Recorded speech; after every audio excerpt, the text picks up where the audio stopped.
I now give the floor to the representative of Syrian Arab Republic. You have the floor, sir. شكرا سيد الرئيس. اسمح لي أن أبدأ. Thank you, Mr. President. At the outset, I would like to congratulate you and the friendly delegation of Mozambique for your successful presidency of the Council this month. I've listened carefully and attentively to the two briefings, and I would like to express to USG Martin Griffiths for our extreme gratitude and thanks and appreciation for the efforts that he has exerted during his term and mandate. We at the government of Syria, we look forward to continue our collaboration with your successor and with OCHA to continue building on the positive steps that have achieved to this date, according to the principles and standards of a humanitarian work as provided for in the UN General Assembly Resolution 46 over 182. Away from politicizations, negations, and dictations.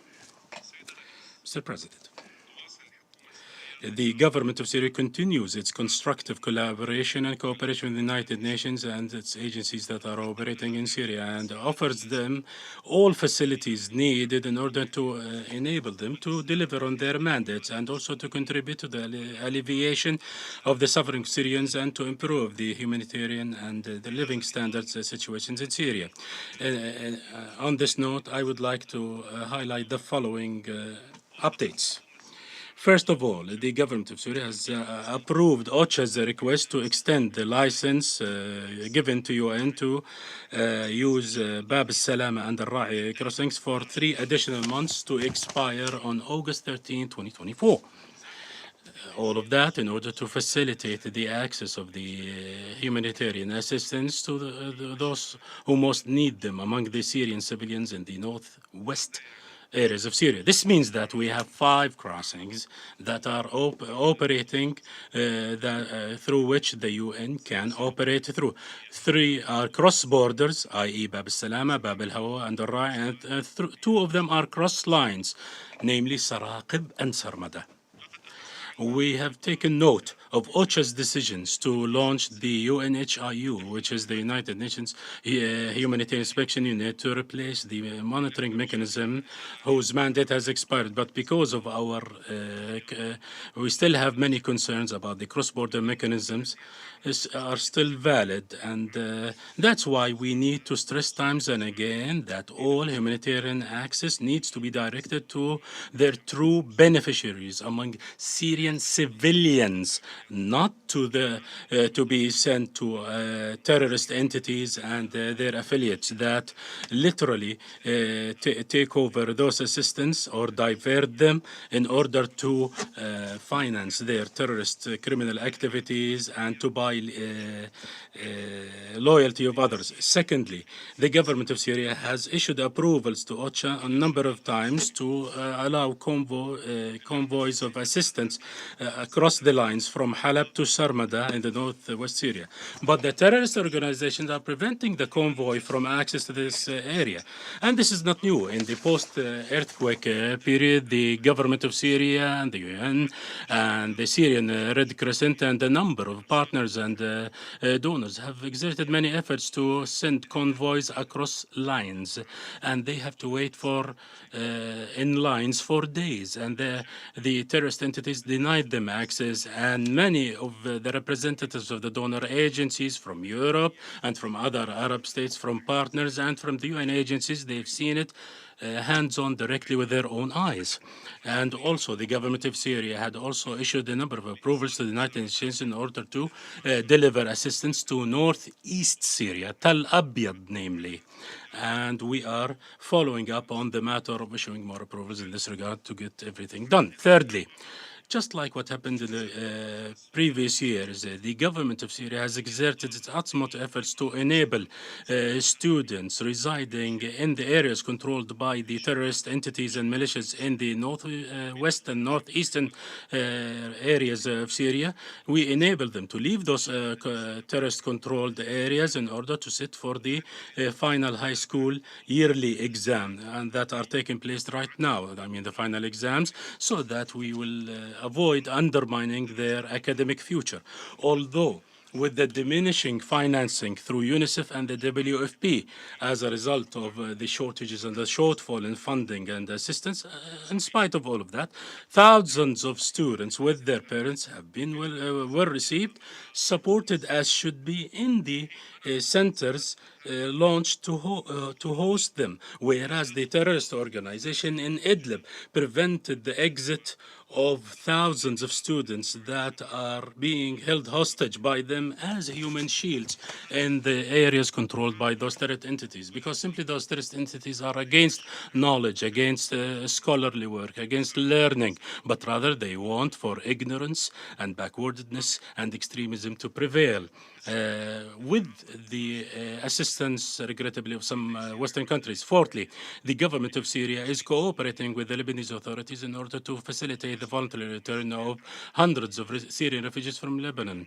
The government of Syria shall continue such collaboration, although some are trying to undermine and criticize this process by spreading hearsay and making unfounded allegations. Fifthly, within the framework of the continuous efforts by the government of Syria for the rule of law and the principles of justice, the Ministry of Interior in Syria has issued stringent instructions that would emphasize observing and respecting the statutory periods when it comes to detention investigation, and to avoid longer periods of detention, say for serious criminal cases, and to avoid all abuses of the detainees that are in violation of Article 53 of the Constitution and Law number 1622 on the criminalization of torture. And also we have applied a number of guarantees to prevent any harm to the innocent, and also to ensure the rights of the detainees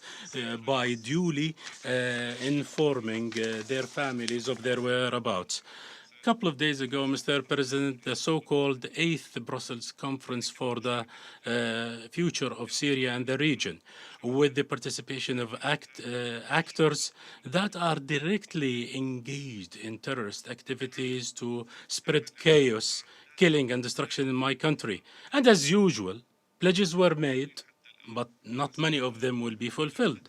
And so far, only 9% of those pledges in 2024 have been met, and we are almost halfway through this year. Tomorrow will be starting in June, or the day after, which really shows that such commitments and pledges, and whatever is being announced in terms of commitments and pledges in Brussels, are mainly only for PR work, and they will never deliver on them. And of course, whatever funding is provided should not be always coupled with the so-called earmarked funding as a part of a discriminatory policy, nor should it be restricted to areas that are controlled by the terrorist militias and organizations in the northeastern and northwestern parts of Syria, and would deny it in a discriminatory matter and in an inhuman way from other millions of Syrians. And of course, the outcomes and the findings of the conference reflect the disregard of the actors in the EU as called for by 8 European countries to reassess and re-evaluate the European policies, the erroneous European policies, and to adopt new approaches. This conference has actually adopted a very strange position that calls for the non-return of the refugees, although the enabling environment is ready. And this has been preceded by making an announcement that there are plans by those countries to fund programs to keep those refugees where they are and to prevent them from reaching Europe. I believe that such pledges should have been made to provide funding for the programs that would enable the dignified, safe return of refugees and to improve their standards of living, to provide services and key basic needs, which requires the immediate, unconditional removal of all UCMs and the collective punishment policies as applied by the US administration and the EU against all Syrians, prompting them to go through the perilous journey across the Mediterranean where they die on the way as they have to become refugees to look for a job opportunity. The Bahrain Declaration issued by the Arab League Summit on 16th of May this year called for creating the enabling environment of a safe, dignified return for the Syrians, including the removal of all UCMs against Syria. In this regard, we reiterate our call to issue the study and the review related to the impact of the UCMs on the humanitarian work in Syria. A study which the Western countries are preventing to release. And we would like to ask the UN Secretariat to instruct its regional offices to release the findings as soon as possible. Mr. President, the government of Syria would like to emphasize and reiterate that restoring security and stability and improving of the humanitarian conditions would necessitate fighting terrorism and putting an end to the illegitimate, illegal military presence on the Syrian territory, and to put an end to all that is associated and affiliated with that, including attacks, aggressions, and supporting of terrorist organizations and the looting of national wealth and resources. And also we need to restore the rule of law and the control of the state across all Syrian territory and land, and to put an end to the suffering of Syrians that are brought about by the embargo, blockade, and economic terrorism policies with their devastating impact covering every single aspect of Syrians' daily life. I have just received the correction that I refer to Article 53 of the Charter, but actually it's 53 of the Constitution, as said previously, according to the instructions by the Ministry of Interior released recently. So the reference is correct. Mr.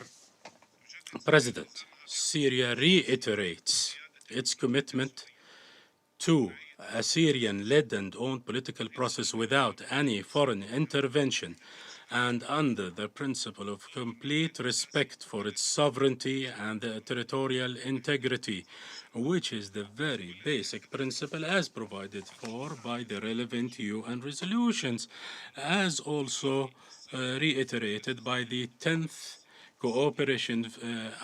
Sino-Arab Cooperation Forum that's being held in China with the participation of Syria. And therefore,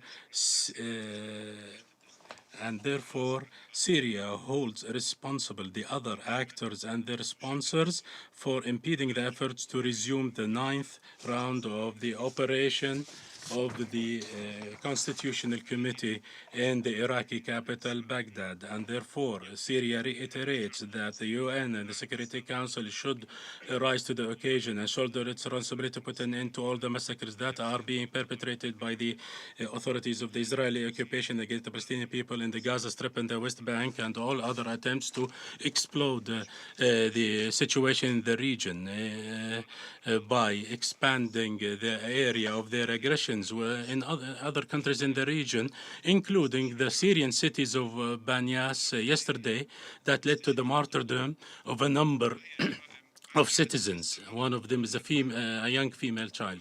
This would not have happened had it not been for the blind, full support of the US and West support to Israel and the policies of hypocrisy and double standards.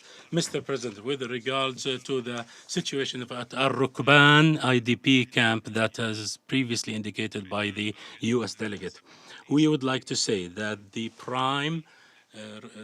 primary entity responsible for the suffering is the U.S. occupation, which occupies a 10th area where Al-Rukban is located, where there are terrorist organizations, including Maghawir, the Revolutionary Commandos terrorist organization, as it is designated. And you can imagine that the one who is in control of that so-called 55 square kilometers area is capable to provide support, weapons, training, planning, and logistics to the terrorist organization. But that entity, they're talking about humanitarian difficulties for some persons there, which shows that the U.S. administration is providing weapons and support to the terrorists and would like to make use of any suffering in order to attack the Syrian government. As with regards to what she said about the right of the Syrian people to be free of from suffering that is now going on for 13 years. We would like to reiterate and emphasize that this starts well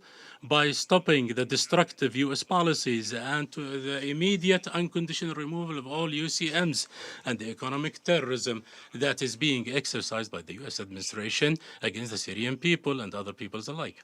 And also they should stop looting our Syrian oil and natural resources.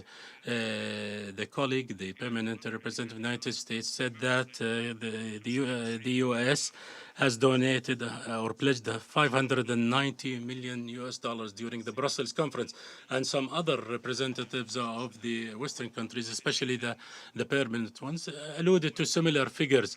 But the three of them failed to tell us about the amount of damage caused by the illegal coalition and the U.S., British, and the French aggressions and the Israeli and the cost of the Israeli aggressions, the UCMs supporting terrorism, looting Syrian wealth. You did not tell us about the cost of that and the damage as a result on the Syrian economy, which is estimated in billions of dollars. That's why my country has officially sent communique and official letters to the Security Council and Secretary General indicating that the hydrocarbon sector has incurred losses as a result of the U.S. aggressions and the daily looting of the oil products, and as a result of the illegal coalition that is formed under the pretext of fighting terrorism, has reached something to the excess of $120 billion. So what aid are you talking about? The U.S. Sanctions are killing civilians, preventing refugees and IDPs from returnees, and deny Syrians hope and forces them to migrate and to become refugees, just like the bombs that you provide to the Israeli occupation authorities, so that they use them to bomb the civilians in Gaza, to kill them, force them into displacement, and to empty those areas from their lawful residents. Mr. President, some alluded to the elections to be organized by the U.S.-backed agents in northeastern Syria. The so-called alleged elections are likewise illegitimate, illegal, because they are backed by the U.S. force, and therefore they are null and void if they are held. Thank you, Mr. President. I thank the representative of the Syrian Arab Republic for their statement.